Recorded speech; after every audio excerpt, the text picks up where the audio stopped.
YouTube, Facebook, Twitter সহ সামাজিক যোগাযোগ মাধ্যমে বেশ আলোচিত ইসলামী বক্তা মুফতি মোহাম্মদ গিয়াসউদ্দিন তাহেরী। চা খাবেন, ঢেলে দেই ভাইরাল এই ডায়লগের জনক এবার অংশগ্রহণ করছেন ত্রয়োদশ জাতীয় সংসদ নির্বাচনে। তিনি নির্বাচন করবেন হবিগঞ্জ ৪ আসন থেকে।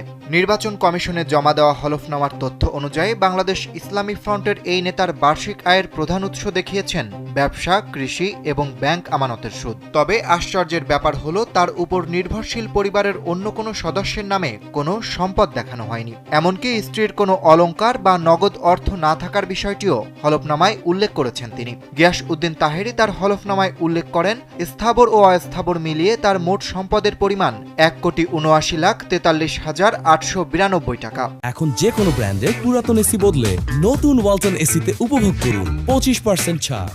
তিনি পেশায় একজন ব্যবসায়ী এবং তার স্ত্রী গৃহিণী। সম্পদ যা আছে সবই নিজের নামে, স্ত্রীর নামে কিছুই নেই। এমনকি নিজের নামে রয়েছে ৩১ ভরি স্বর্ণ, যার মূল্য দেখানো হয়েছে মাত্র ৬ লাখ টাকা। হলফনামায় তাহেরী উল্লেখ করেন তার বাড়ি কুমিল্লা জেলার দাউদকান্দি উপজেলার ভাজরা গ্রামে। হবিগঞ্জের মাধবপুরে তার শ্বশুর বাড়ি। সে সূত্রে এ আসনে প্রার্থী হয়েছেন তিনি। হলফনামার তথ্য অনুযায়ী তাহেরী কৃষি থেকে বছরে আয় করেন ২৬,৪০০ টাকা, ব্যবসা থেকে ৭,৯১,০০০ আর ব্যাংক সুদ থেকে পান ২২,৮৯২ টাকা। নগদ অর্থ রয়েছে ৪১,২৮৬ টাকা। ব্যাংকে জমা আছে ৭,৬৩,৬০৬ টাকা। এছাড়া ৬ লাখ টাকার স্বর্ণ এবং ৫ লাখ টাকার আসবাবপত্র রয়েছে।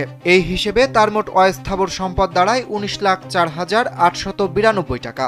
এছাড়া কৃষি জমির মূল্য হিসেবে ১,৬০,৩৯,০০০ টাকা দেখানো হয়েছে।